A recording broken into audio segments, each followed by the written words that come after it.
kabar saudara pada malam hari ini? Yang merasa luar biasa, berikan sorak-sorai kemuliaan bagi Tuhan kita. Sebelum kita mulai pada malam hari ini, mari kita tundukkan kepala, kita berdoa. Bapa, kami sungguh mengucap syukur buat malam hari yang indah ini. Kalau Kau kumpulkan kami di tempat ini Tuhan, kami percaya semua karena kasih dan kemurahan. Terima kasih Tuhan buat kasih-Mu, buat kebaikan-Mu di sepanjang hidup kami. Dan saat ini Tuhan, dengan penuh kerendahan hati kami mau datang kepadamu. Kami ingin memuji menyembah-Mu, kami ingin menyenangkan hati-Mu ya Tuhan. Namun ampuni terlebih dahulu segala dosa dan kesalahan yang telah kami lakukan ya Tuhan. Agar setiap pujian dan penyembahan yang kami naikkan boleh layak dan berkenan di hadapan-Mu. Terima kasih Tuhan. Biarlah Kau pimpin ibadah malam hari ini dari awal, pertengahan hingga sampai akhirnya. Biar nama-Mu saja dimuliakan dan ditinggikan ya Tuhan.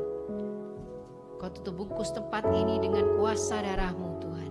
Hingga tidak ada kuasa lain yang boleh mengganggu jalannya ibadah malam hari ini. Terima kasih Tuhan, sungguh bangga kami memiliki Allah seperti-Mu. Kau Allah yang sangat baik. Engkau merancangkan semua yang terbaik untuk hidup kami Tuhan. Terima kasih Tuhan, tak henti-hentinya kami mengucap terima kasih. Karena kami tahu kami boleh ada sampai hari ini semua karena kebaikan-Mu Tuhan Yesus. Mari kita yang siap muji dan menyembah Tuhan sama-sama katakan amin. Saya undang jemaat untuk bangkit berdiri. Kita mau memuji Tuhan. Haleluya.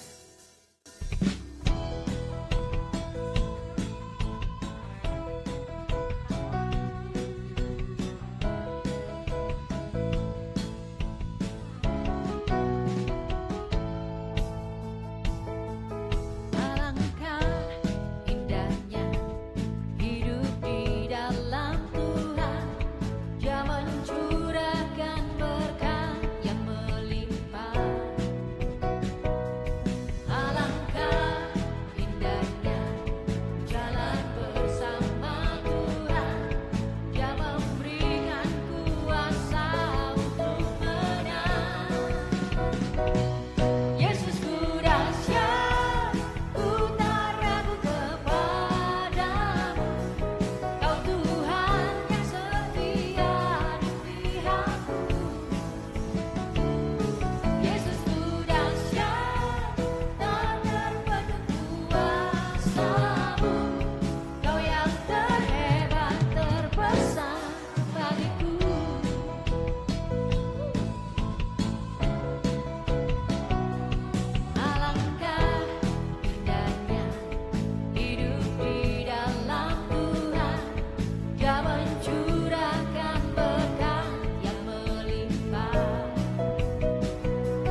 Bersama-sama katakan, Kau kekuatanku, penopang hidupku, panji keselamatan.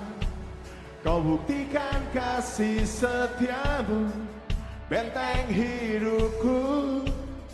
Tak akan ku takut, sebab ku tahu Kau besertaku. Yesus, jaminan hidupku. Sekali lagi katakan, Kau kekuatanku, penopang hidupku, panji keselamatan.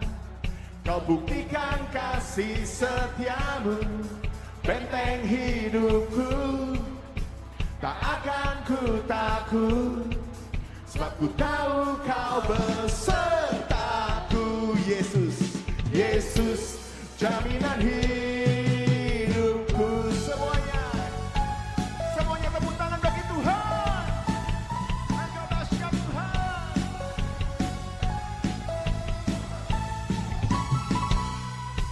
Haleluya. Berjalan bersamamu, tak akan ku gentar. Tanganmu menopangku. Amin. Jalani kehidupan. Kau mengangkatku, Kau mengangkatku ke atas gunung batu, ke atas gunung batu. Kau beriku kemenangan. Semuanya, Kau kekuatanku, penopang hidupku, panji keselamatan. Kau buktikan kasih setiamu, benteng hidupku. Tak akan ku takut, sebab ku tahu Kau besertaku. Yesus, Yesus, jaminan hidupku. Yang percaya tepuk tangan lebih keras lagi bagi Tuhan. Sorak-sorai buat Yesus. Yeah. Kami percaya Tuhan berjalan bersamamu. Yeah. Berjalan bersamamu, tak akan ku gentar Tuhan. Kami menang. Tak akan ku gentar. Tanganmu menopangku, tanganmu menopangku. Jalani kehidupan dalam nama Yesus. Amin. Kau mengangkatku ke atas gunung batu. We believe. Kau beriku kemenangan. Hanya Yesus yang dahsyat. Kau kekuatanku, yeah, penopang hidupku, panji keselamatan. Kau buktikan kasih setia, benteng hidupku. Semuanya, tak akan ku takut, sebab ku tahu Kau besertaku. Yesus, Yesus, jaminan hidup. Kau kekuatan, Kau kekuatan.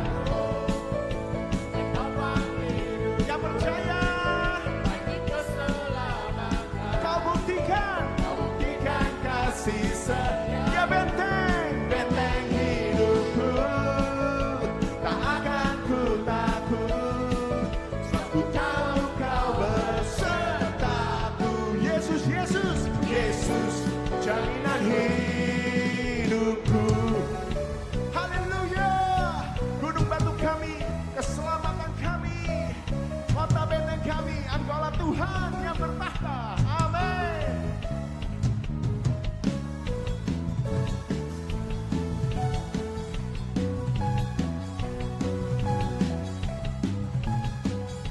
Mari bersama-sama saudara katakan, Kau kekuatanku, penopang hidupku, panji keselamatan. Kau buktikan kasih setiamu, benteng hidupku. Tak akan ku takut, sebab ku tahu Kau beserta.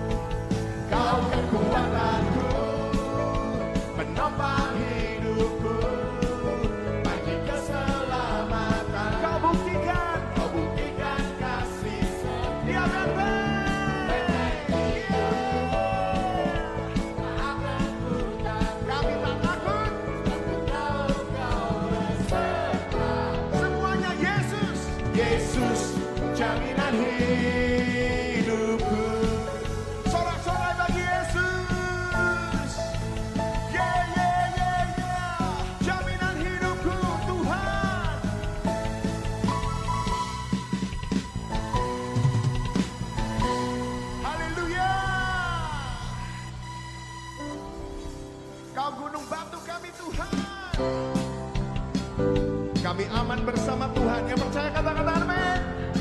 Amin. Aman bersama Tuhan. Amin. We believe. Amin. Yeah. Kaulah perisaiku, menara kekuatanku Tuhan, gunung batuku. Kaulah pengharapanku, tempat perlindunganku Tuhan. Kaulah bentengku, namamu disebut Tuhan. Yesus, keselamatanku. Ku selalu aman di dalam tanganmu. Terpujilah, terpujilah Tuhan, sebab kasih setiamu. Kami bersandar, ku selalu bersandar hanya padamu, Yesusku. Terpujilah Tuhan, terpujilah Tuhan. Hai jiwaku, jiwa kami memuji Engkau Tuhan. Yeah. Katakan Engkaulah perisaiku, Engkaulah perisaiku, menara kekuatanku Tuhan. Itu benar, gunung batuku. Kaulah pengharapanku, tempat perlindunganku Tuhan. Kota benteng, kota bentengku. Namamu Yesus, Yesus, keselamatanku. Ku selalu aman di dalam tanganmu. Terpujilah Tuhan, sebab kasih setiamu. Ku selalu bersandar hanya padamu. Terpujilah Tuhan, terpujilah Tuhan. Kepujianmu selama-lamanya di muka bumi ini Tuhan. Terjadilah kehendakmu di bumi seperti surga. Amin. Yesus baik.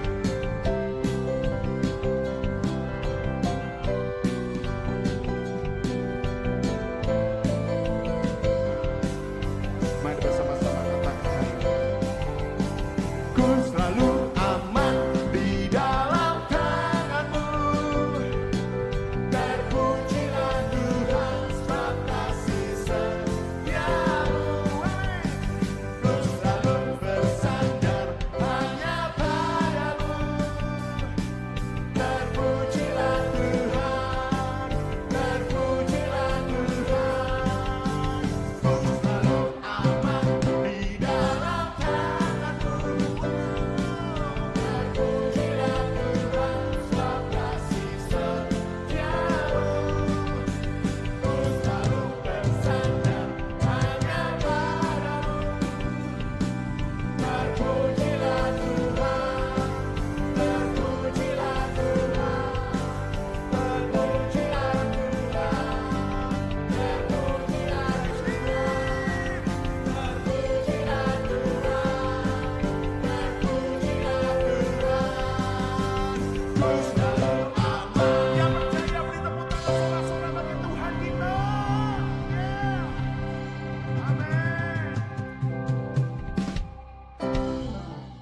Silakan saudara untuk kembali duduk. Kita siapkan hati untuk menyembah Tuhan. Sungguh kami mengasihi Yesus, sebab Kau sungguh baik buat kami. I love you Lord, for your mercy never fail me. All my day I've been held in your hand. From the moment that I wake up until I lay my head, oh I will sing of the goodness of God. And all my life you have been faithful.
kami dengan Roh Kudus-Mu saat ini. Mengalirlah ya Roh Kudus lebih-lebih lagi.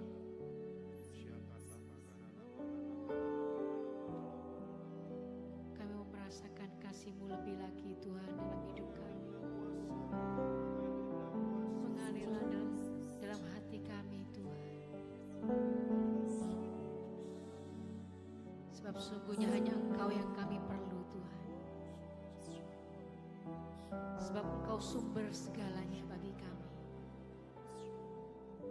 Engkau sumber kehidupan kami Tuhan.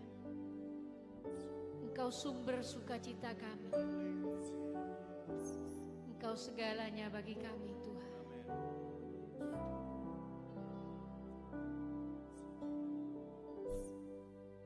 Biarlah itu bukan dari mulut kami saja Tuhan,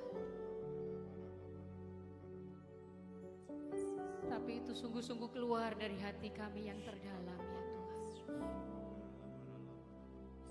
Selidiki setiap hati di tempat ini. Apakah kami sungguh-sungguh mengasihi Engkau ya Tuhan? Jangan biarkan kami suam-suam kuku ya Tuhan.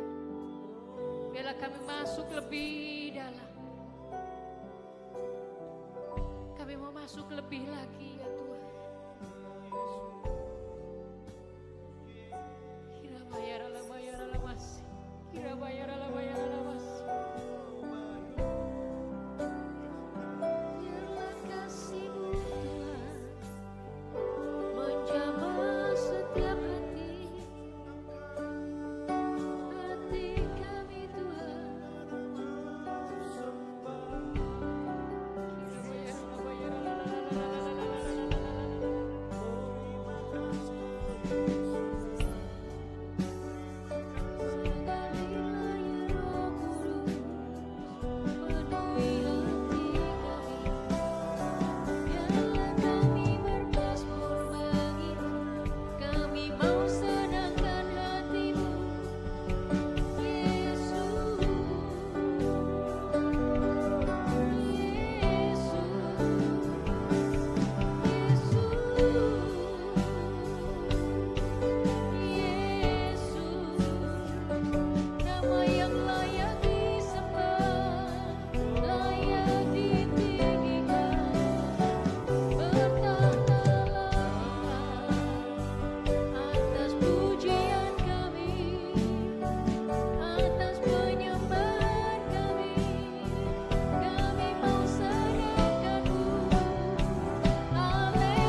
kita bangkit berdiri. Allah serta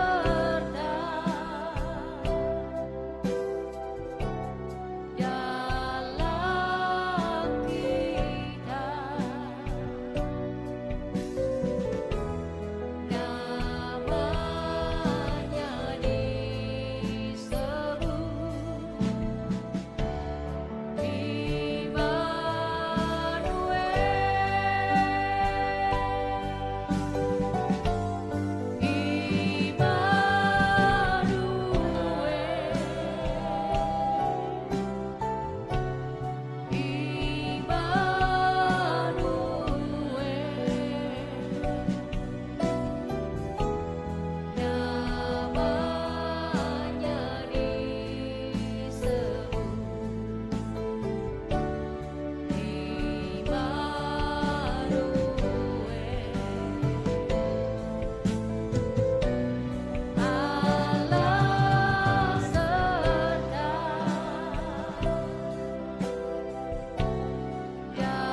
namanya disebut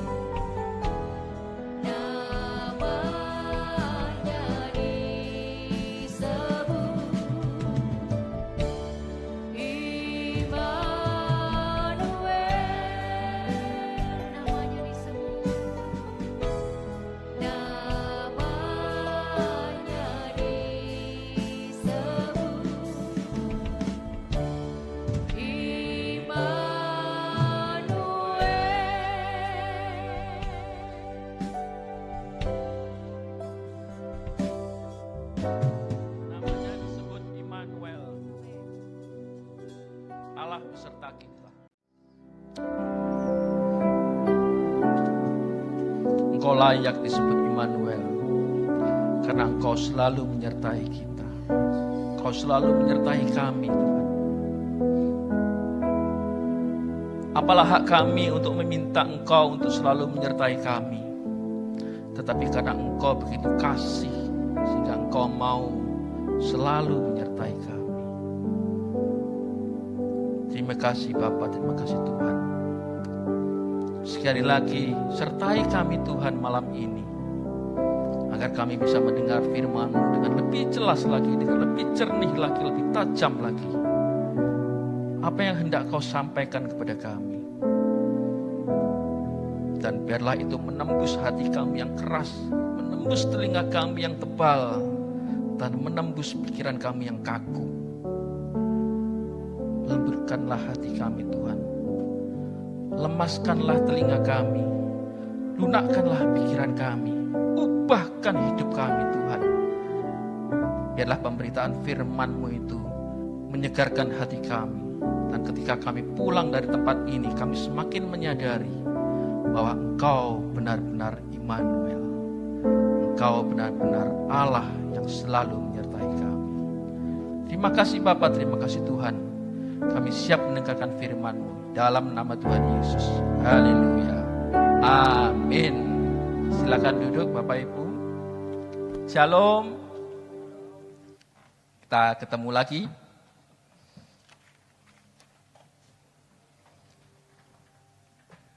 Oke, ya puji Tuhan, Bapak Ibu bisa datang. Tadi hujan terus ya, dari siang tadi ya, dari 1:30 tadi. Jadi saya juga sempat kehujanan tadi 1:30. Sabtu kemarin juga kehujanan, Senin ambruk. Itu. Ini tadi pagi, tadi siang kehujanan lagi. Ini tadi berangkat sudah mulai gejala-gejala. Ya jadi memang tidak bisa disangkal. Sudah tidak waterproofing lagi soalnya. Sudah kalah. Oke, tidak apa-apa. Oke, saya akan melanjutkan dari yang bulan lalu. Bulan lalu persis tanggal 19 juga ya, Rebu juga. Ya, yang bulan lalu kita membahas tentang menyembah di dalam roh dan kebenaran. Ini koknya tidak kebanyakan, Pak. Nggak, bisa dikurangin sedikit mungkin. Oke. Oke, ya. Nah, malam ini kita akan membahas perubahan di alam nyata dimulai dari perubahan di alam roh. Ya. Kelanjutan dari yang bulan lalu. Oke, kelihatannya agak aneh ini ya. Oke, nah, kita pelan-pelan. Nah, ada yang pernah makan ikan bakar? Sering. Wah ini, yang ngomong sering mana ya dia? Oh Om Jimmy, jadi saya mesti minta traktir Om Jimmy. Apa yang membuat rasanya enak? Apa yang menggugah selera kita untuk makan ikan bakar? Apa yang mempengaruhi selera makan? Gurihnya, apalagi bawang merah tadi, seledri, apalagi bumbunya, oke, bumbu, apalagi sambelnya, terus gratis, ikannya, gratisnya. Tadi yang ngomong gratis, saya tak nunut. Apalagi dagingnya, yuk, kurang satu. Gosok. Cara penyajiannya, betul ya? Ya, oke. Nah, yang pertama tadi ada yang bilang bahannya atau ikannya. Ikan segar sama ikan busuk. Ayo pilih mana? Segar. Nah ini bumbunya. Bumbunya kalau dikasih ini gimana rasanya? Ikan bakar rasa rawon. Sudah pernah nyoba? Kalau sudah pernah tolong beritahu saya ya gimana rasanya ya. Oke. Ya. Sesuai dan tidak sesuai. Oke, cara penyajiannya. Pilih yang mana? Komplit lalapan. Kalau yang kanan gundulan. Ya, tuh enggak ada sambelnya, enggak ada apa-apa. Jangan-jangan enggak ada garamnya lagi nih. Ya. Lengkap dan kosongan. Ya. Oke. Itu ikan bakar. Nah, kembali ke ikan sekarang. Ikan itu seperti roh kita. Ya, kalau tadi ikan bakar itu ini bahan dasarnya, yaitu ikannya. Kalau yang segar ini ibaratnya itu roh kita yang diperbarui. Nah, kita mulai masuk sedikit lebih dalam. Nah, ikan yang busuk tadi itu roh yang tidak diperbarui. Ya. Jadi bayangkan kalau sebuah masakan ikan itu bahan dasarnya sudah busuk, dikasih bumbu bagaimanapun, banyaknya, enaknya, luar biasanya, diimpor dari planet Mars pun sekalipun, tetap tidak enak. Digoreng pakai minyak hitam yang sudah 50 kali dipakai, apalagi bisa berbahaya. Ya. Itu. Jika roh kita tidak diperbarui sama Tuhan, maka roh kita bisa berbahaya. Jangan bilang busuk nanti ya. Ya. Nah, kalau roh kita ini tidak diperbarui sama Tuhan, maka akan berpengaruh kepada jiwa kita. Ya, kita akan lihat nanti. Bumbu itu seperti jiwa yang dipengaruhi oleh roh Allah. Kalau bumbunya ini sesuai. Kalau yang dikasih keluar yang tidak sesuai, jiwa yang dipengaruhi oleh roh dunia. Oke? Bisa nangkep ya? Nah, kalau bahannya itu benar, cocok, maka makanan itu jadi enak. Dan kalau bahannya segar, ya otomatis juga pasti enak, ya kan? Itu sama. Kalau pikiran kita ini lagi beres, maka tindakan kita juga pasti akan baik, kan beres. Tapi kalau pikiran kita ini lagi bingung, lagi stres, maka yang muncul apa? Paranoid, ketakutan, kecemasan, depresi, bingung, bimbang, apalagi salah tafsir, neti tahu? Neti, negative thinking ya, bukan Nelly. Kalau Nelly nenek lincah itu ya. Jangan salah ya. Jadi, bagaimana yang benar? Pikiran manusia ini harus diperbarui oleh Roh Tuhan supaya apa? Supaya jiwanya juga sehat. Kalau jiwa tidak sehat, maka nanti tindakannya juga salah. Oke? Nah, ini tadi cara penyajian. Yang komplit itu seperti ini ibaratnya. Tubuh yang dipimpin oleh roh Allah memiliki jiwa yang sehat. Ada lalapannya, ada tomatnya, ada bumbunya, ada apa itu, ada jamurnya. Nah, itu sehat kan? Sayur menyehatkan. Kalau buat asam urat belum tentu ya. Anggap saja sehat, tidak ada yang asam urat di sini. Amin. Nah. Oke. Kalau yang kosongan itu tubuh yang dipimpin oleh roh dunia. Memiliki jiwa yang hampa. Ya. Oke. Kalau bahannya sudah benar, sudah baik, maka bumbunya baik, maka hasilnya juga baik. Ya kan? Kalau rohnya sudah bagus, baik, diperbarui oleh Tuhan senantiasa, jiwanya, pikiran, perasaan, kehendaknya juga jadi beres. Maka tingkah lakunya juga pasti beres. Pasti itu sesuai. Kalau rohnya tidak diperbarui oleh Tuhan, menggunakan roh-roh yang lama, pikirannya akan jadi kacau. Pikiran kacau, maka tindakannya jadi tidak karuan. Oke? Bang ya? Nah. Oke. Nah. Perubahan di alam nyata dimulai dari perubahan di alam roh. Kembali ke judul. Hakikat manusia adalah makhluk roh yang memiliki jiwa yang untuk sementara waktu menempati tubuh. Segala sesuatu yang terjadi di dunia ini, itu mempunyai akar di dunia roh. Atau bersumber dari dunia roh.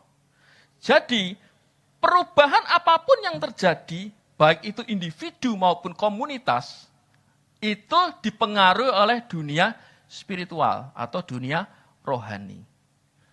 Oke. Nah, roh Adam, kita lihat ya. Kejadian 2 ayat 16 dan 17. Oke. Ayat yang 17. Tetapi pohon pengetahuan tentang yang baik dan yang jahat itu jangan kau makan buahnya. Sebab pada hari engkau memakannya pastilah engkau mati. Nah, saya cerita sedikit. Supaya Bapak Ibu punya ada gambaran yang lebih jelas ya. Pada mulanya, pada mulanya kayak dongeng. Nah, jadi rohnya Adam, ini bayangkan ya. Ini rohnya Adam, ini jiwanya Adam. Sewaktu belum berdosa, sebelum jatuh dalam dosa, ini jadi satu. Saya ulang ya. Ini rohnya Adam, ini jiwanya Adam. Sebelum jatuh dalam dosa, ini jadi satu. Oke? Jadi satu.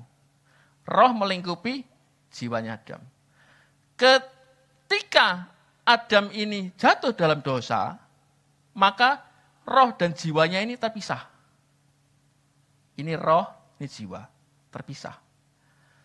Sedangkan yang tadi masih menjadi satu, itu bersekutu sama rohnya Allah di atas sini. Sehingga bisa berkomunikasi bebas. Tidak perlu wifi, langsung ketemu soalnya. Tidak perlu WA juga. Ya. Nah, begitu ini terpisah. Nah, roh ini sudah tidak bisa komunikasi lagi sama Allah. Roh ini tidak bisa menyatu lagi dengan Allah. Kenapa? Karena jiwa ini sudah berontak. Jiwa ini sudah berdosa. Jiwa ini sudah ternoda. Maka terpisah. Hukum satu-satunya harus dipisahkan. Allah tidak mungkin menyatu dengan yang tidak kudus. Karena ini sudah tidak kudus. Allah tidak mungkin bersatu dengan yang berdosa. Jadi dia harus dipisah. Oke? Nah, jadi apakah ini tadi ya? Jadi ini roh dan jiwa ya. Ini terpisah. Sehingga Adam keluarlah dari Taman Eden. Oke? Nah, pertanyaannya, apakah jiwanya Adam ini terpisah dari tubuhnya Adam? Enggak. Nah, kalau terpisah lah mati. Dah lagi, kita semua tidak ada. Jadi jiwanya Adam tidak terpisah dari tubuhnya Adam. Itulah yang dimanfaatkan oleh si ular tua. Sekali-kali engkau tidak akan mati. Tetapi yang Tuhan maksudkan adalah rohnya. Roh ini terpisah dengan jiwanya, maka Adam akan mati. Sama seperti handphone. Seumpamanya ada handphone. Handphone ya. Handphone ini baterainya full. Saya colok nih, saya cas. Nyala kan? Dia kan ngisi enggak? Enggak ngisi dia. Karena di sini tulisnya 100% sudah full. Nah, kalau ini saya colok terus, handphonenya kira-kira bisa mati enggak? Enggak bisa mati. Kenapa? Karena selalu penuh. Tapi ketika saya cabut, handphonenya bisa mati enggak? Bisa mati. Lama-lama pasti mati. Itulah persis. Ketika Allah bilang, seketika engkau memakannya engkau akan mati. Itu sama seperti baterai ini, colokan ini dicabut dari handphone kita. Serta langsung mati? Enggak. Makanya si ular tua bilang, sekali-kali engkau tidak akan mati. Sekali-kali handphonemu tidak akan mati. Tapi tunggu waktunya, pasti akan mati. Itulah bapak dari segala pendusta. Hati-hati. Oke? Nah, kita mewarisi semua apa yang dilakukan oleh Adam. Kita juga pasti akan mati. Oke, tinggal tunggu giliran. Oke, makanya Paulus bilang kepada jemaat di Efesus, perjuangan kita bukan melawan darah dan daging, tetapi melawan pemerintah, penguasa, penghulu, roh-roh jahat di udara. Oke? Ya. Karena Paulus tahu bahwa kita ini ada satu realitas rohani yang mempengaruhi dunia fisik. Jadi enggak cuma fisik aja, tapi ada satu rohani. Seperti Paulus waktu di penjara, dia diikat di borgol. Nah, kemudian dia memuji Tuhan, nyanyi, muji sama Silas itu ya, berdua. Nah, tiba-tiba gempa engselnya merotoli semua, terus pintunya buka, singkat cerita mereka bisa keluar. Itu karena ada perubahan di alam roh. Perubahan di alam roh sehingga alam nyatanya berubah, terjadi gempa. 2 Korintus 4:18, sebab kami tidak memperhatikan yang kelihatan, kata Paulus, melainkan yang tak kelihatan. Karena yang kelihatan adalah sementara, sedangkan yang tak kelihatan adalah kekal. Ini menunjukkan bahwa dunia roh itu kekal. Dunia roh itu abadi. Ya, kekal itu abadi. Hukum kekekalan energi. Ini sama-sama kekal. Ya. Di dunia roh itu kekal karena dia mengandung energi. Kalau kita dalam pelajaran fisika, nah, zaman dulu kalau kita sekolah, ini tadi saya tanya sama anak saya, pernah dengar? Enggak pernah. Aduh. Ya mungkin belum sampai diajari sana ya. Tapi kita belajar sedikit. Hukum kekekalan energi. Bunyinya seperti ini. Energi tidak dapat diciptakan maupun dimusnahkan. Namun dapat berpindah dari satu bentuk ke bentuk lainnya. Energi bersifat kekal, bisa berubah bentuk, dan energi itu menghidupkan. Ya, kita masuk sedikit lebih dalam lagi. Oke. Allah tidak berawal dan tidak berakhir. Maksudnya apa? Allah tidak diciptakan dan tidak bisa dimusnahkan. Mazmur 90 ayat 2 dikatakan, sebelum gunung-gunung dilahirkan dan bumi serta dunia diperanakkan, bahkan dari selama-lamanya sampai selama-lamanya engkaulah Allah. Jadi Allah tidak pernah tidak ada. Selalu ada. Sebabnya. Allah mengubah segala sesuatu tanpa berubah hakikatnya. Allah bisa berubah. Hakikatnya tetap. Perhatikan. Seperti energi yang berubah bentuk. Di perjanjian lama, Allah menjadi tiang awan dan tiang api. Di perjanjian baru, Allah bisa menjadi Kristus. Ketika Kristus naik, mati, bangkit, dan naik ke surga, maka yang turun adalah Roh Kudus. Makanya tadi kita menyanyikan Immanuel. Allah beserta kita. Karena hakikatnya Allah itu ada di mana-mana. Amin. Yang ketiga kelihatan ya? Kepotong.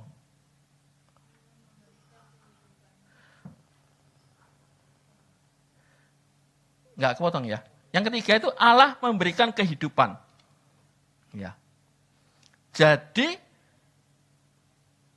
Allah itu seperti energi. Jadi Allah itu yang memberi kita hidup. Oke? Kisah Para Rasul 17 ayat 28 dikatakan sebab di dalam Dia kita hidup, kita bergerak, kita ada. Jadi kalau tidak ada energi, maka dunia ini akan jadi beku dan jadi mati. Ya toh? Nah, kalau tidak ada Allah, maka tidak ada kehidupan.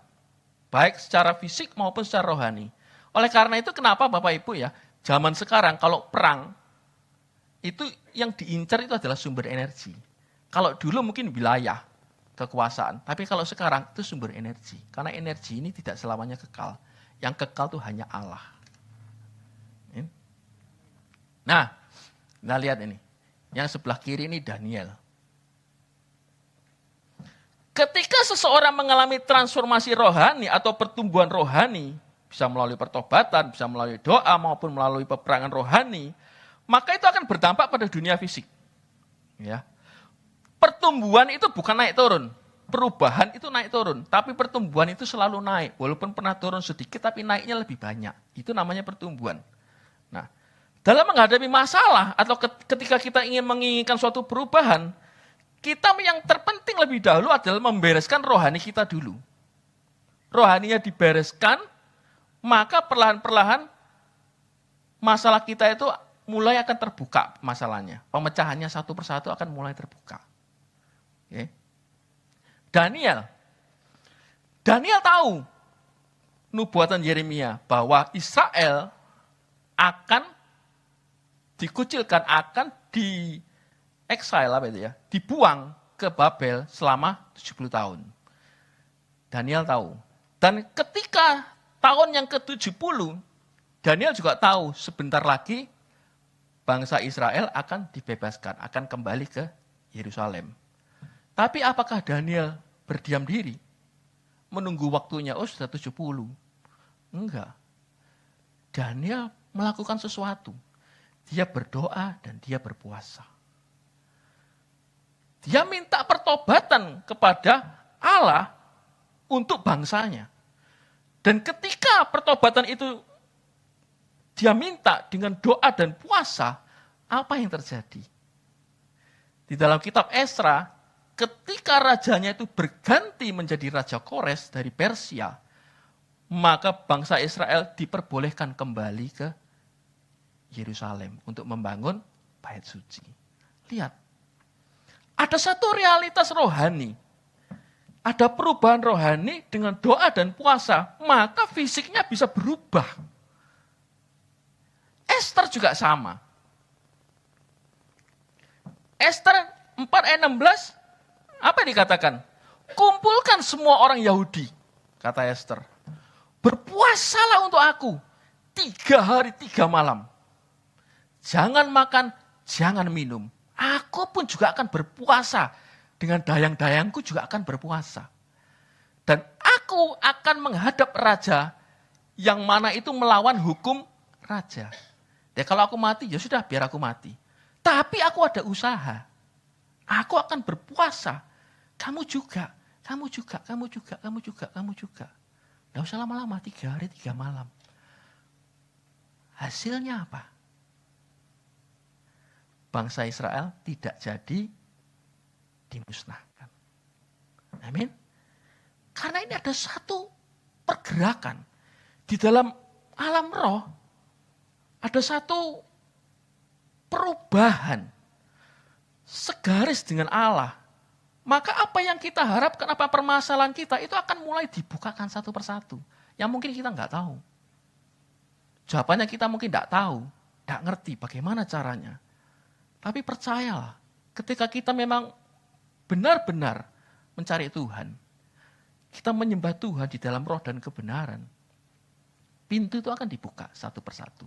Ketika kita melangkah akan dibuka satu, melangkah lagi akan dibuka lebih lebar lagi, dan seterusnya, dan seterusnya.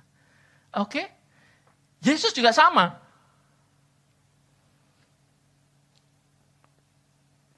Coba kita lihat. Pada waktu itu, pergilah Yesus ke bukit untuk berdoa. Dan semalam-malaman ia berdoa kepada Allah. Ayat 13 dikatakan, ketika hari siang ia memanggil murid-muridnya kepadanya, lalu ia memilih dari antara mereka 12 orang. Jadi ada suatu persiapan rohani. Ketika Yesus mengambil suatu keputusan yang penting, memilih 12 rasul, itu kan keputusan penting. Ketika saudara juga memutuskan untuk menikah dengan seseorang, saya rasa mungkin saudara juga perlu berdoa semalam-malaman. Jangan sampai keliru. Ya, paham maksudnya ya? Jadi, ketika memang ada sesuatu hal yang penting, ambil waktu untuk doa. Di alam roh, maka akan terjadi perubahan di alam nyata. Amin? Oke. Lalu bagaimana dengan kita?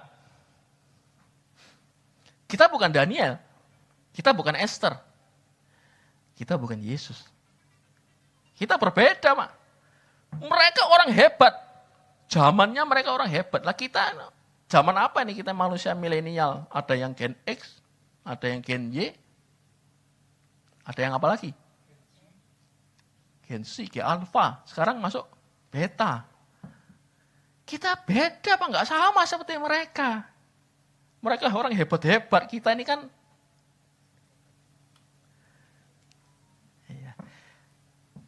kita tidak punya prestasi. Soalnya nama kita tidak ada di kitab suci, di Alkitab tidak ada. Tapi jangan salah, walaupun kita berbeda,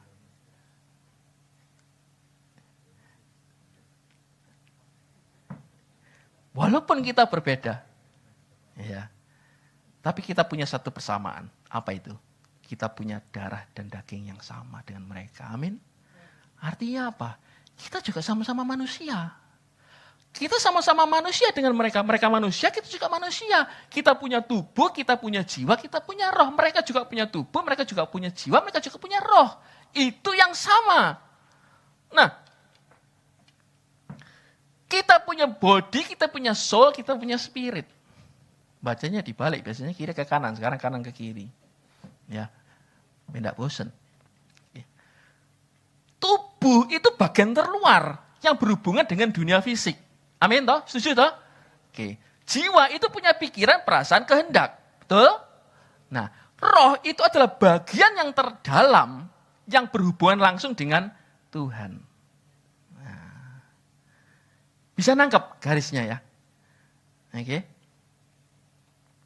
Nah, ini. Belum. Ya, nanti dulu. Kecepatan. Oke. Balik lagi. Tubuh, jiwa, dan roh. Apa hubungannya? Hubungannya adalah kalau ada perubahan di dalam roh, maka itu akan mempengaruhi jiwa. Kalau jiwanya terpengaruh, maka tindakannya juga akan berubah. Paham ya? roh seseorang ini dikuasai oleh Roh Kristus, maka pikirannya, perasaannya, kehendaknya akan selalu searah, selaras dengan kehendak Kristus.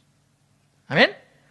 Dan otomatis tindakannya juga pasti akan selaras dengan Kristus. Jadi tidak mungkin melenceng ke kiri maupun melenceng ke kanan. Dengan catatan kalau rohnya terhubung dengan Allah. Bagaimana kalau rohnya lemah? Kalau rohnya lemah atau terikat dalam dosa, maka jiwanya akan terpengaruh. Dia bisa cemas, dia bisa depresi, dia bisa ketakutan. Akhirnya apa? Dia bisa stres, kemudian dia bisa sakit. Jadi ada beberapa penyakit yang disebabkan oleh pikiran. Ya. Seperti ini. Contohnya. Wanita ini tidak hanya mengalami penderitaan fisik. Dia mengalami pendarahan 12 tahun. Wow, 12 tahun. Nggak tahu itu sudah berapa liter habisnya itu. Ya. Dia tidak cuma fisik. Tapi dia juga mengalami penderitaan emosional. Malu. Dia juga mengalami penderitaan sosial. Dikucilkan. Siapa yang mau dekat-dekat sama dia? Tidak ada yang mau. Minggir, najis. Tidak ada yang mau. Kemudian apa yang terjadi? Ketika dia lihat Yesus mau lewat, dia tahu, dia dengar. Yesus ini bisa mengadakan mujizat. Bisa sembuh. Aku bisa sembuh. Pikiranku tak rubah. Ya. Pikiran ini mulai disetel.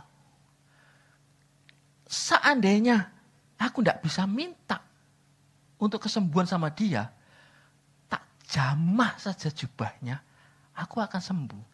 Dirubah stylenya. Oh, kamu tidak bisa, kamu najis, kamu sudah 12 tahun, kamu tidak akan sembuh. Dia tidak mau, dia buang semua itu, dia setel pikirannya ke arah Yesus. Kita juga harus setel pikiran kita. Baru-baru ini saya keluar dari sebuah grup WhatsApp, grup kuliah saya. Kira-kira minggu lalu. Di sini ada yang punya grup WhatsApp kurang dari 5. Ada nggak? Grupnya nggak sampai 5. WA-nya. Ada? Oh, enggak ada yang angkat tangan. Berarti lebih dari 5 toh. Nah, enggak terhitung. Saya banyak. Nah, kenapa saya keluar? Ada salah satu teman saya yang ngirim gambar-gambar seronok. Sekali, 2 kali. Saya ingatkan, saya japri, saya ingatkan, bro jangan ngirim kayak gini-gini. Gak pantas lah, intinya begitu. Oh iya, sorry bro, thank you ya diingatkan. 1 bulan, 2 bulan waras. Bulan ketiga kumat, saya kirim lagi. Nah, akhirnya saya kirim di grup. Saya tulis, jaga pikiranmu. Apa yang saya pikir ya? Jaga pikiranmu, jaga hatimu, jaga jarimu. Selama 3 hari, grupnya sepi, tidak ada satupun yang chat. Biasanya sehari itu bisa 100-200 chat. Saya sampai aduh. Scroll paling baca paling akhir. Gitu toh. Nah, ini 3 hari tidak ada satupun. Semua diem. Mulai. Terus teman saya ini mulai komplain. Sudah lewat 1 minggu toh, sudah mulai komplain, sudah mulai nyindir dan segala macam. Maksudnya intinya ya dia inilah, maksudnya dia mulai ulang lagi perbuatannya dia. Saya pikir ya sudahlah, saya check out aja lah, nggak usah di grup ini. Karena saya mau setel pikiran saya. Saya nggak mau terganggu dengan pikiran-pikiran model-model begitu. Termasuk juga baca status WA. Saya juga nggak pernah mau. Buat apa? Ya kalau status WA-nya baik. Kalau status WA-nya nggak baik. Misalnya, wah ini ngata-ngatain orang. Wah sudah lebih baik saya nggak mau baca. Buat apa? Daripada pikiran saya terganggu, kacau. Kalau pikiran saya ganggu nanti, waduh gimana? Tindakan saya juga pasti akan nggak suka saya sama si X misalnya. Waduh, saya nggak mau dekat-dekat. Jadi begitu ya toh. Lebih baik tidak baca, berarti kita ini, oh semua orang itu baik. Amin? Ya, gitu ya. Nah, sebab katanya, asal ku jamah saja jubahnya, aku akan sembuh. Nah, apa yang dikatakan sama Yesus? Maka katanya kepada perempuan itu, hai anakku, imanmu telah menyelamatkan engkau. Pergilah dengan selamat dan sembuhlah dari penyakitmu. Ketika dia berubah pikirannya, dia mengatur imannya. Dia memiliki iman. Rohnya berubah. Ketika dia memegang jubahnya Yesus. Rohnya connect. Jiwanya berubah. Badannya sembuh. Amin. Demikian juga kita. Kalau kita mau sembuh, kalau kita mau berubah, konekkan dulu rohnya kita sama Tuhan. Konekkan dulu rohnya kita sama Allah. Pikiran kita berubah, perasaan kita berubah, kehendak kita berubah. Maka apa yang kita kerjakan juga akan berubah. Amin. Nah. Contoh lagi, bagaimana dengan ini? Itu tadi di Alkitab, ini sekarang kita, problem kita. Jauhkan dirimu dari percabulan. Setiap dosa lain yang dilakukan manusia terjadi di luar dirinya. Tetapi orang yang melakukan percabulan berdosa terhadap dirinya sendiri. Atau tidak tahukah kamu bahwa tubuhmu adalah bait Roh Kudus yang diam di dalam kamu? Roh Kudus yang kamu peroleh dari Allah. Dan bahwa kamu bukan milik kamu sendiri. Sebab kamu telah dibeli dan harganya telah lunas dibayar. Karena itu muliakanlah Allah dengan tubuhmu. Kalau engkau atau saudara menjumpai ada yang kecanduan rokok, kecanduan alkohol, narkoba, pornografi, ayo rubah pikirannya. Dirubah. Kalau memang kita mau lepas dari kecanduan-kecanduan seperti itu, rohaninya kita harus berubah. Kalau kita nih berubah, kita minta ampun sama Tuhan, kita menyembah sungguh-sungguh, Tuhan ampuni aku tidak mau lagi kecanduan rokok, aku tidak mau lagi kecanduan alkohol, aku tidak mau lagi kecanduan narkoba, aku tidak mau lagi kecanduan pornografi. Buka. Maka pikiranmu juga akan berubah. Tindakanmu juga berubah. Buang rokokmu, buang botolmu, buang obatmu, hapus semua gambar dari handphonemu. Lakukan. Kalau engkau mau berubah. Kalau engkau tidak mau berubah, engkau tidak bisa menyatu dengan Roh Allah. Engkau akan susah untuk berkomunikasi dengan Allah. Itu yang terjadi zaman sekarang. Bagaimana dengan ini?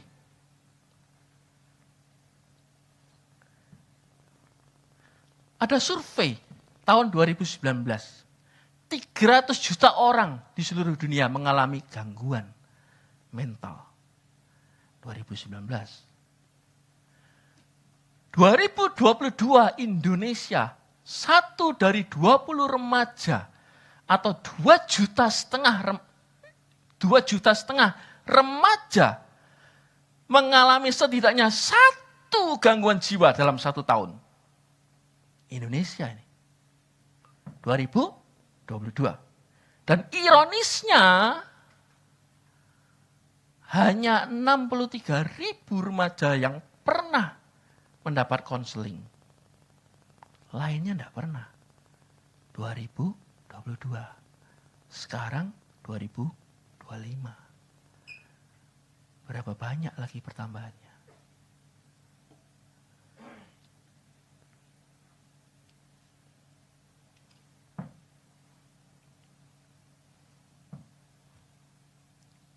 Kalau kita mau pulih dari depresi, dirubah pikirannya. Semua orang pasti mengalami. Tidak ada yang enggak. Mau tua maupun muda. Maupun yang laki-laki maupun perempuan. Yang enggak punya duit pun depresi. Yang enggak punya duit juga depresi.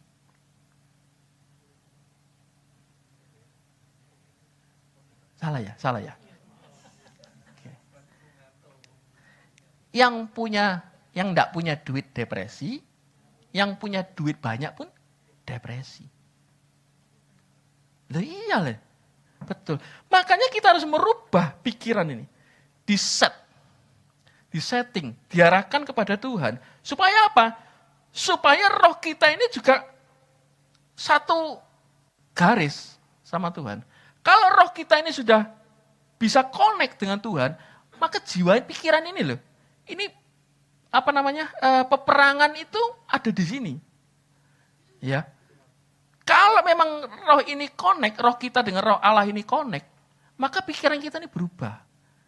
Pikiran kita berubah, maka tingkah laku kita juga berubah. Kita mungkin bisa lebih tenang, kita lebih ada damai, kita bisa berpikir jernih. Maka kita bisa, tindakannya juga pasti akan jauh lebih baik. Masalah mungkin ada, tetapi penyelesaiannya pasti akan jauh lebih baik. Kenapa? Karena kita sudah bisa berpikir. Dan kalau pikiran kita lagi ruwet, bagaimana bisa mikir? Ya kan? Nah, sembuh dari sakit. Doa yang lahir dari iman akan menyelamatkan orang sakit itu dan Tuhan akan membangunkan dia. Dan jika ia telah berbuat dosa, maka dosanya itu akan diampuni. Artinya apa? Sakit itu tidak hanya membutuhkan perawatan medis, tetapi perawatan ini juga perlu. Perawatan roh juga perlu. Jadi kalau kita ini memang mau sembuh dari satu sakit penyakit, tidak bisa hanya medis tok. Ya, kalau yang enteng-enteng mungkin bisa secara medis. Jiwa ini loh, ini harus dirubah. Datang kepada Yesus. Ketika engkau datang kepada Yesus, maka alam roh itu akan berubah. Jiwamu ini akan mulai bersih. Jiwamu akan mulai habis, Pak. Kalau mulai tenang, ya, pemikiranmu mulai tenang, maka sel-sel dalam tubuh ini akan mulai megenerasi itu jauh lebih baik. Disitulah kesembuhan akan terjadi. Amin. Nah, Anda lihat ini. Mengapa perubahan di jiwa saja tidak cukup? Ini ada motivator handal ini. Sampai pakai megafon. Orangnya dari besar sampai ciut itu ya. Motivasi terus. Ya. Tidak bisa. Motivasi itu cuma sampai di jiwa. Tidak bisa sampai di roh. Loh jiwa kan cukup, Pak. Tidak bisa, tidak cukup. Loh kan ada hipnoterapi, ada sugesti, alam bawah sadar, ada meditasi, ada lagi apa lagi? Macam-macam. Tidak bisa. Kenapa tidak bisa? Jiwa bisa berubah sementara, tapi tidak bisa mengalahkan dosa. Maksudnya gimana? Orang kalau sudah punya kebiasaan buruk, ya, dia berusaha dengan keras untuk merubah kebiasaan buruknya, suatu saat dia pasti akan jatuh lagi. Kalau rohnya tidak mengalami perubahan. Jiwa bisa ditipu, tapi roh yang lahir baru mengerti kehendak Tuhan. Orang kalau hanya mengandalkan perasaan waktu ngambil keputusan, bisa tersesat. Oh aku mau sama si A.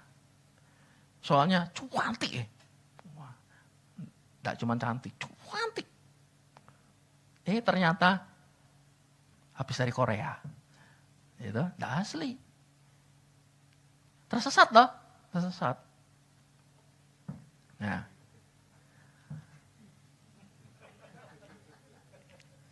Kenapa, Gun? Oh. Nah, itu lebih bahaya lagi ya. Dari Thailand itu, ide baru ini. Hati-hati ya, hati-hati ya.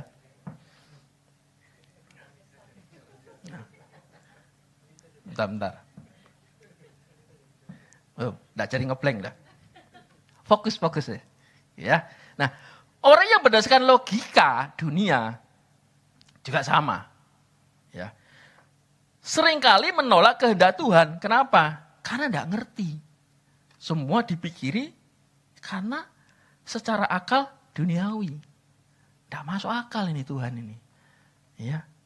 Nah, makanya itu manusia itu perlu lahir baru. Tujuannya apa? Supaya bisa membedakan mana yang kebenaran sejati, mana yang enggak. Supaya tidak mudah tertipu. Bisa membedakan mana itu perasaan, mana itu logika. Ya, itulah gunanya. Perubahan sejati harus dimulai dari roh. Ya, jiwa enggak cukup. Bisa tersesat, bisa berubah-ubah, dan hanya terbatas. Oke? Nah, tapi kalau roh yang diperbarui sama Allah, itu akan memimpin tubuh jiwa kita ini supaya terus mengalami perubahan yang lebih baik, ke arah yang lebih baik. Nah, bagaimana caranya kita bisa mengalami perubahan di alam roh? Menyembah di dalam roh dan kebenaran. Bulan lalu saya jelasin cukup panjang lebar, saya nggak terlalu banyak ngulas. Allah itu roh. Barang siapa menyembah Dia harus menyembahnya di dalam roh dan kebenaran.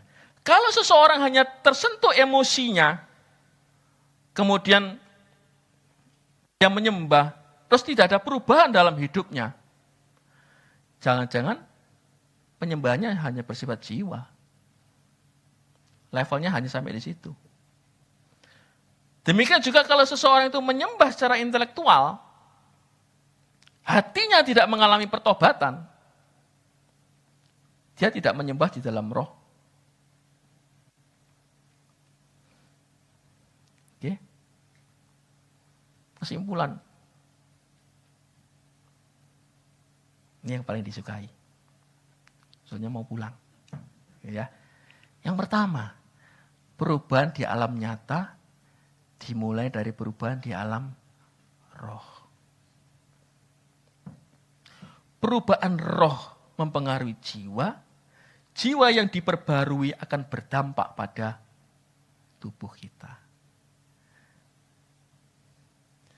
Yang kedua, perubahan di jiwa saja tidak cukup.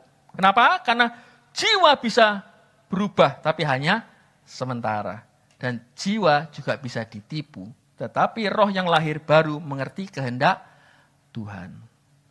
Amin. Mr. Raymond dan friend bisa comeback? Oke. Yang terakhir ya. Perubahan sejati harus dimulai dari roh.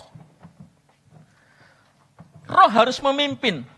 Kenapa? Karena roh itu tempat kita bersekutu dengan Allah. Ya. Kalau roh tidak memimpin, maka jiwa yang akan memimpin. Jangan biarkan jiwa itu memimpin. Biarlah roh kita diperbarui terus-menerus. Sehingga roh kita mulai berubah. Alam nyata kita mulai berubah. Dan ketika alam nyata kita mulai berubah, kita akan bisa berkata, Allah itu Immanuel. Allah itu menyertai kita. Amin. Kalau Bapak Ibu merasa setuju dengan apa yang saya sampaikan, saya undang pelan-pelan untuk bangkit berdiri. Kita nyanyikan sekali lagi.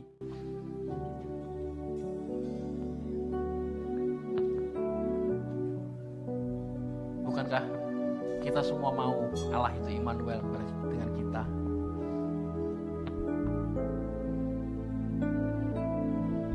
Alami perubahan roh. Agar ketika roh kita diperbarui terus, maka kita akan bisa merasakan bahwa Immanuel itu menyertai kita.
Ketika roh kita diperbarui, ketika kita bisa masuk dalam hadirat Tuhan, ketika kita merasakan bahwa Tuhan itu dekat dengan kita, percayalah, perlahan dengan pasti jiwamu juga akan berubah.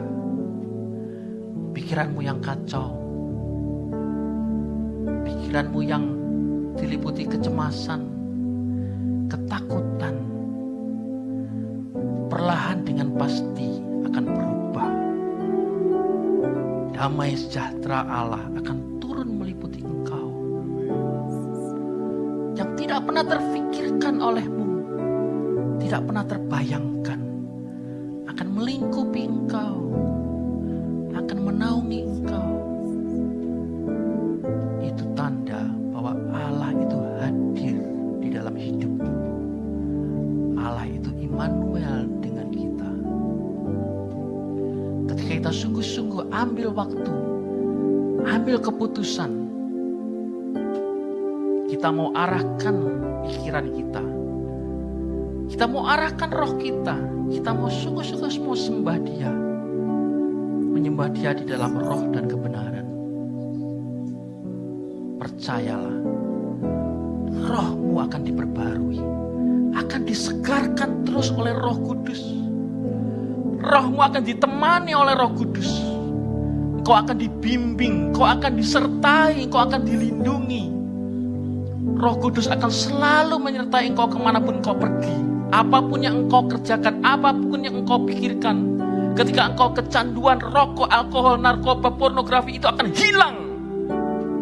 Ketika engkau stres, depresi, cemas, putus asa, hampir bunuh diri, percaya sama Tuhan, itu pasti akan hilang. Dan ketika engkau sakit, yang orang berkata tidak bisa sembuh, ketika engkau percaya di dalam rohmu bahwa Tuhan sanggup menyembuhkan, dan engkau akan disembuhkan. Semua berubah mulai dari alam roh. Konekkan rohmu dengan Allah. Hubungkan dengan Allah. Jiwamu akan terkonek juga. Tindakanmu juga akan selaras dengan kehendak Tuhan. Apapun yang engkau kerjakan akan berhasil. Engkau akan menjadi kepala bukan ekor. Asal rohmu menyatu dengan Allah. Engkau tidak melanggar perintahnya. Engkau selalu merenungkan firman-Nya siang dan malam. Itu yang akan terjadi dalam hidupmu. Engkau akan diangkat naik seperti Raja Wali yang terbang tinggi. Tidak akan pernah turun. Karena engkau adalah anaknya. Allah Immanuel beserta kita. Sekali lagi kita nyanyikan.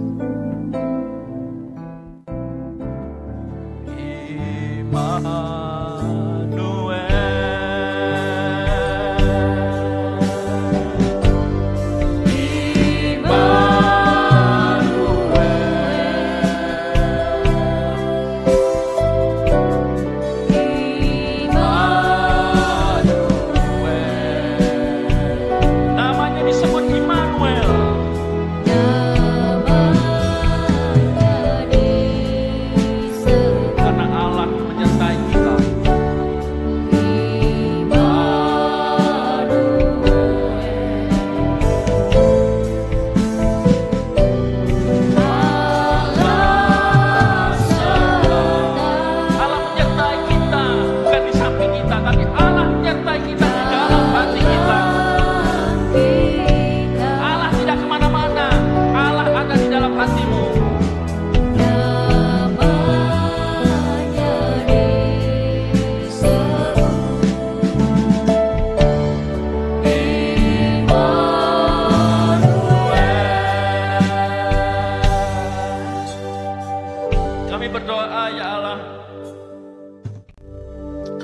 ubah. Pikiran kami mau setel kembali. Pikiran kami mau atur ulang. Kami mau mengarahkan hanya kepadamu, hanya kepada Yesus, Sang Penguasa kami, Sang Juru Selamat kami. Kami mau nyetel pikiran kami. Kami mau menyembah Engkau di dalam roh dan kebenaran. Agar roh kami kembali menyala-nyala. Agar roh kami diperbarui kembali. Agar kami bisa bersekutu, kami bisa bersatu kembali dengan Allah. Karena kami percaya ketika roh kami diperbarui, ketika kami lahir baru, jiwa kami berubah, tindakan kami berubah. Karena Allah selalu menyertai kami. Allah Immanuel kami. Terima kasih Bapa, terima kasih Tuhan atas firman-Mu.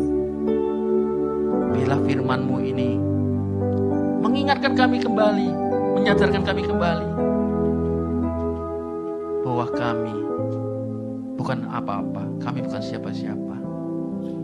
Biarlah Engkau yang selalu membimbing kami. Engkau yang memberikan hikmat kami. Engkau yang menuntun kami. Dan kami percaya masa depan kami akan jauh lebih baik. Terima kasih Bapa, terima kasih Tuhan menteraikan firman-Mu. Biarlah firman-Mu ini menjadi pelita bagi kaki kami di dalam keseharian kami. Di dalam nama Tuhan Yesus kami berdoa dan kami sudah mengucap syukur. Amin. Silakan duduk.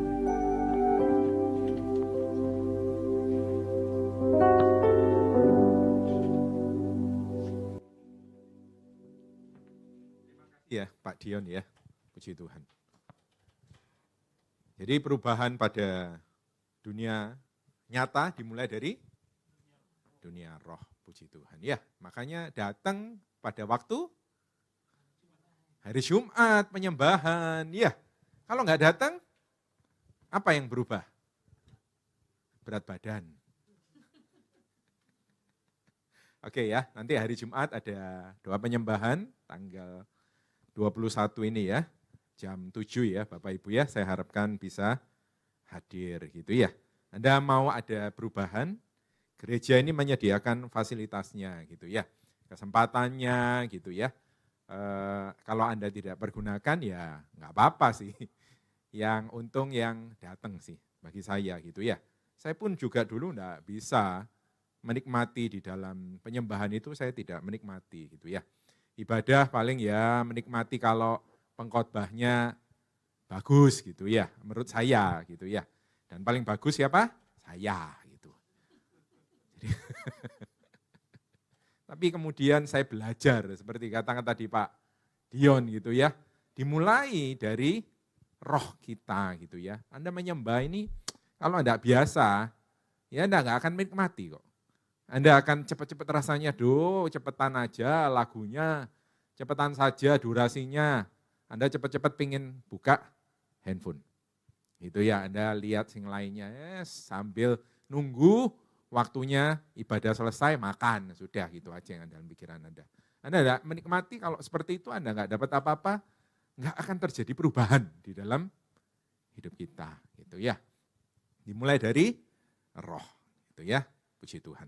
Hari Minggu kita akan dilayani oleh hambanya Pak Hendra ya. Tanggal 23 hari Minggu ya, pukul 10. Oke. Nanti minggu depan, dilayani oleh Pak Purwo Dwi Kristianto. Wah, puji Tuhan. Anda harus hadir ya. Setelah itu karena kita akan libur gitu ya. Jadi gereja nanti pada waktu Idul Fitri pun juga libur Lebaran, kita pun juga akan libur selama 1 minggu. Jadi sebelum libur Anda pastikan hadir gitu ya. Ada pembagian apa Pak? Parsel. Oke. Nanti kita tanggal 12 sampai dengan 15 Mei, jadi 4 hari, mulai pukul 9 sampai pukul 5 sore di tempat ini akan diselenggarakan AOP ya Bapak Ibu ya, oleh mentor-mentor yang luar biasa ya, ada Pak Amos, ada Pak Daniel, ada Pak Isaya dan juga Pak Johnson ya. Anda akan belajar untuk istilahnya itu lebih intim lagi dengan Tuhan, Anda mulai bisa berjalan dalam karunia-karunia, mungkin mata, mungkin pendengaran Anda, perasaan Anda akan bisa lebih tahu apa yang Tuhan mau, begitu ya Bapak Ibu ya. Ini diajari cara-caranya, tapi sekali lagi sama seperti sekolah gitu ya. Anda mau pinter, Anda harus belajar sendiri di rumah, seperti itu ya. Oke, biayanya 500.000 termasuk juga untuk makan 1 kali dan snack 2 kali dalam tiap hari ya, jadi selama 4 hari tersebut. Oke. Dan seperti biasa kalau Bapak Ibu mau memberikan persembahan bisa lewat rekening BCA 6723, 7-nya 6 kali, atau Anda bisa memberikan lewat kotak di belakang tersebut. Tuhan Yesus memberkati. Yuk, kita bangkit berdiri, kita akan akhiri.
Kami mengangkat tangan kami Bapa, kami mau memberkati hamba-Mu yang telah melayani kami, yaitu Pak Dion.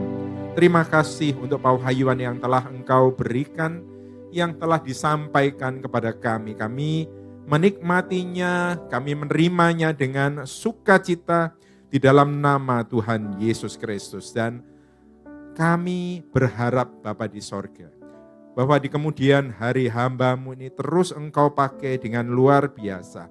Kami melihat bahwa Engkau memberkati hidupnya, keluarganya, kesehatannya, pekerjaannya.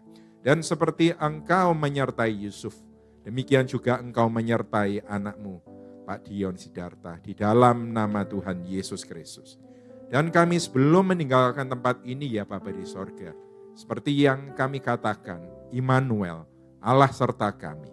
Maka di dalam nama Tuhan Yesus Kristus, biar penyertaan-Mu kami rasakan dalam setiap aspek hidup kami, dalam pekerjaan, kesehatan, keuangan kami, keluarga kami, bahkan juga di dalam pelayanan kami, di dalam nama Tuhan Yesus Kristus. Kami pulang dengan membawa hadirat-Mu, kami pulang dengan membawa roh-Mu, kami pulang dengan membawa kebenaran-Mu, kami pulang dengan membawa sukacita dan damai sejahtera di dalam nama Tuhan Yesus Kristus. Terima kasih Bapa, terima kasih Tuhan Yesus, terima kasih Roh Kudus. Dan kita semua yang diberkati Tuhan, kita katakan, amin. Tuhan Yesus memberkati.